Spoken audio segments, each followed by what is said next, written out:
Karibu kufuata habari za leo nchini Jamhuri ya Kidemokrasia ya Kongo. Mpendwa mtazamaji, waziri wa mambo ya nje wa nchi ya Rwanda ameshutumu MONUSCO kwa ukimya na jumuiya ya kimataifa kwa kutokuchukua hatua kuhusu mashambulizi ya drone yanayodaiwa kufanywa na jeshi la Kongo FARDC mashariki mwa DRC, hasa Mushaki na Goma, yaliyosababisha vifo vya raia kadhaa.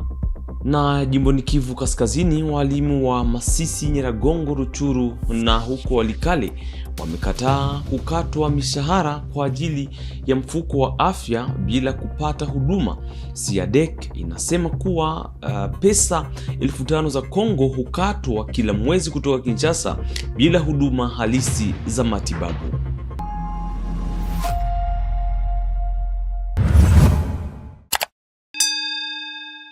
Waziri wa mambo ya nje wa Rwanda Olivier Nduhungirehe ameshutumu MONUSCO kwa ukimya na jumuiya ya kimataifa kwa kutochukua hatua kuhusu mashambulizi ya drone yanayodaiwa kuendeshwa na jeshi la Kongo FARDC mashariki mwa Jamhuri ya Demokrasia ya Kongo, hasa Mushaki na Goma, yaliyosababisha vifo vya raia kadhaa. Ketia Rugamika kwa maelezo kamili.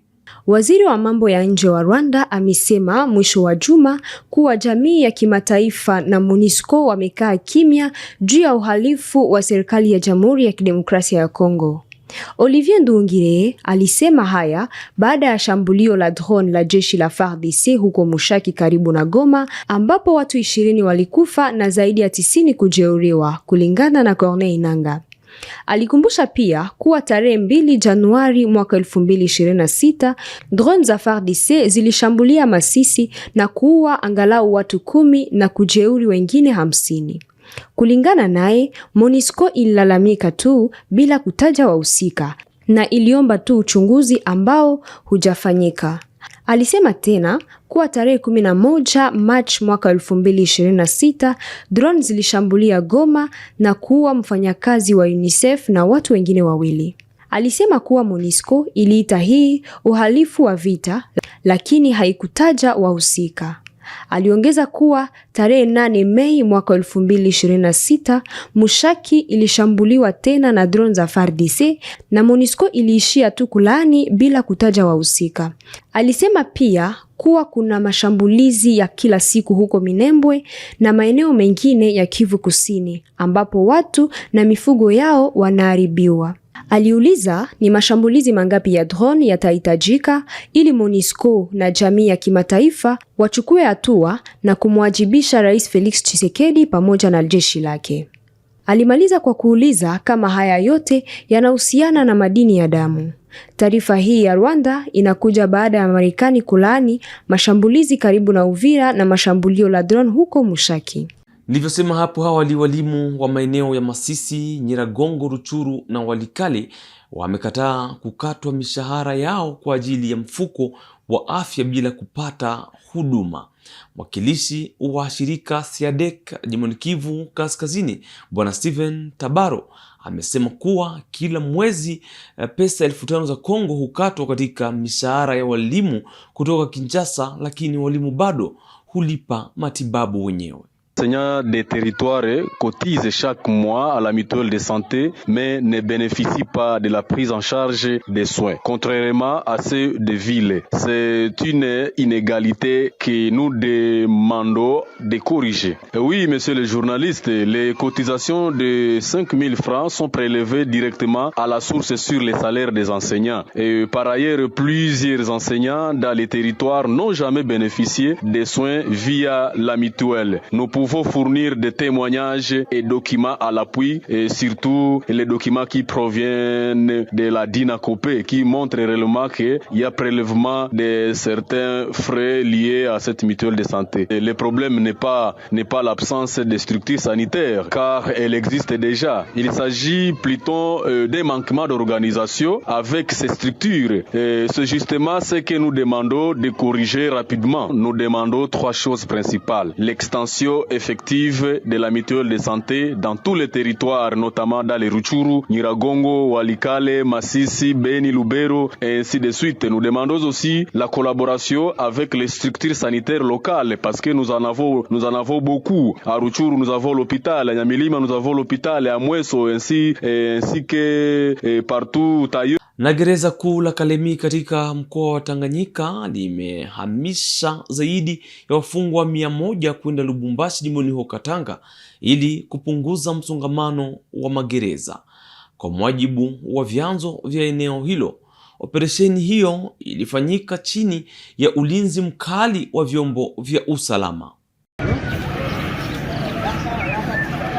Ce 9 mai 2026 à Kalemi, une opération d'envergure a été menée pour transférer plus d'une centaine de prisonniers de la prison centrale de Kalemi dans la province du Tanganyika vers Lubumbashi dans le Haut-Katanga. Ces détenus, principalement des militaires et des policiers, ont été transférés suite à leur condamnation en premier degré par le tribunal militaire de garnison de Kalemi pour des infractions graves, entre autres désertion, dissipation de munitions, meurtre, association de malfaiteurs, violation de consignes, viol, pour ne citer que celle-là. C'est avec objectif judiciaire de répondre aux poursuites devant la cour d'appel militaire du Grand Katanga siégeant à Lubumbashi. Ce transfert vise à soulager la prison centrale de Kalemi qui fait face à une surpopulation chronique. Le transfert à l'aéroport national de Kainda s'est déroulé en présence du commandant du Kijé avancé, deuxième zone de défense, le colonel Lumbeku Ambroise, du commandant de la brigade Konga et opération Usalama, commissaire provincial et du président du tribunal militaire de garnison. Cette mesure s'inscrit dans la continuité des efforts de sécurisation du système carcéral du Tanganyika, caractérisé notamment par des tentatives d'évasion impliquant des militaires fouillant le front. Ce n'est pas une évacuation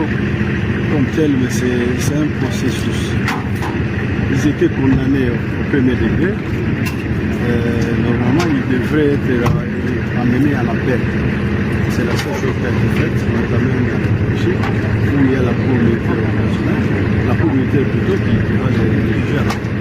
Na mwanaume mwenye umri wa karibu miaka 40 amekamatwa na vikosi vya usalama katika eneo ya Shindakao huko Kipushi kwa kumlazimisha kingono msichana wa miaka 13. Baada ya kuhojiwa alikiri kosa lake. Ripoti. Les services de sécurité viennent de mettre la main sur M. Cédric Kabouit Ikoma, la quarantaine révolue, présumé violeur de sa fille adoptive âgée de 13 ans, pour dire la fille de son épouse. Cette scène s'est déroulée au village Kiaouma, entité située à 10 km de Lubumbashi, précisément au-delà du quartier Luohoshi, dans la chefferie Shindaïka. Signalons que ce scénario remonte d'il y a plusieurs mois, quand la maman s'est rendue à une veillée de prière de 3 jours. Cédric Kabouit Ikoma saisira cette occasion en or pour forcer sa victime d'avoir des rapports sexuels avec lui. Comme l'appétit vient en mangeant, dit-on, ce bourreau a multiplié ses forfaits pendant un long moment, non seulement dans sa propre maison, mais aussi en dehors du toit familial, comme ce fut le cas le jour de sa flagrance en brousse, selon la mère biologique de cette pauvre fillette. Kama ni 20 nistukie huyu mtoto kwa fasi yangu pale na lala pakata sasa hapo nafuata hapo nini araza la mlowesha na mpombe. Argument appuyé bien entendu par le récit de la victime. Mama ashukuru yake kwa linda kumisi. Ndio na wachana mara mingi. Ça fait combien de temps depuis mlianzaka mnatembea eko na kubeba kama vile bivi? Depuis na bona nini. Face à la caméra, M. Cédric Kabouit Ikoma a regretté cet acte qui a causé un tourment physique.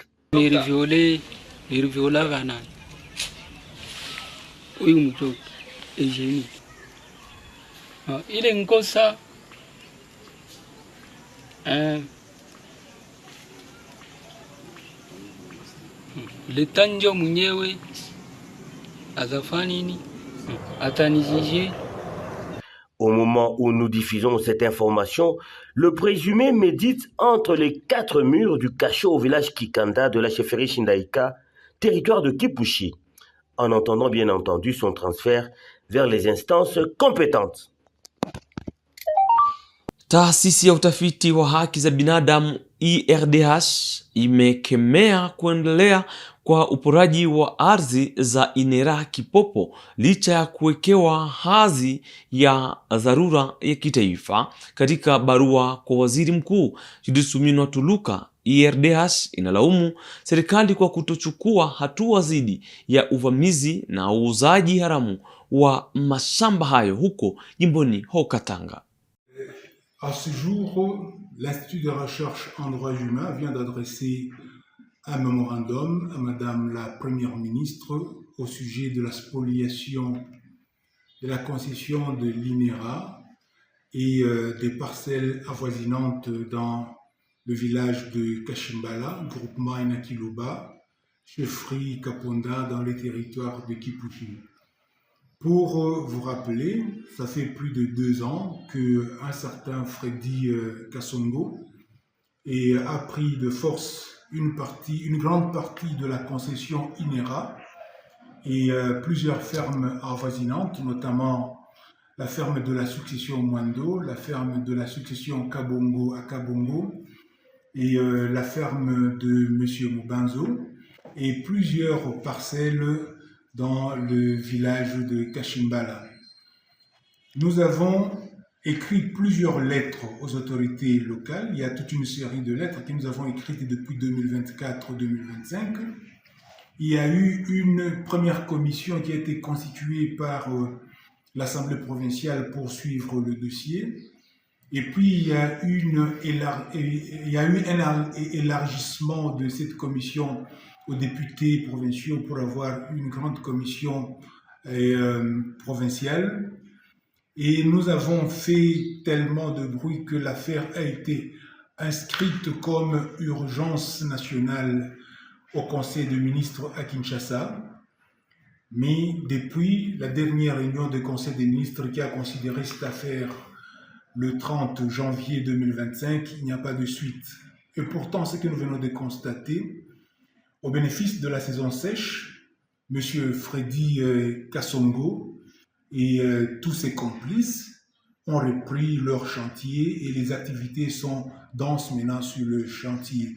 Huko mjini Kinshasa, mji mkuu wa DRC, Joel Amisi ameiomba serikali ya DRC kuchukua hatua baada ya kuuawa kwa kaka yake Vali Amisi huko Kinshasa katika eneo la Beach Ngobila. Ameeleza kuwa hakuna taarifa rasmi wala wazi kuhusu uchunguzi na hakuna mtuhumiwa aliwahi kuwasilishwa mahakamani. Tobaki huko Kinshasa za kisiasa kwa kumalizia, Askofu Ejiba ya Mapya amesema kuwa makubaliano kati ya DRC na Marekani yanaweza kukumbwa na changamoto kubwa za kisheria chini ya katiba ya sasa. Huyu amesema katiba ya sasa inaweza kuwa kikwazo kwa maendeleo yanayotarajiwa kupitia makubaliano hayo kati ya DRC na USA. Mpendwa mtazamaji, pamoja na habari hizo toka Kinshasa, nitakomesha yaliyojiri habari za leo nchini Jamhuri ya Kidemokrasia ya Kongo. Tutakuwa kufuata mwanzo hadi mwisho, tuone kesho kwa habari zingine.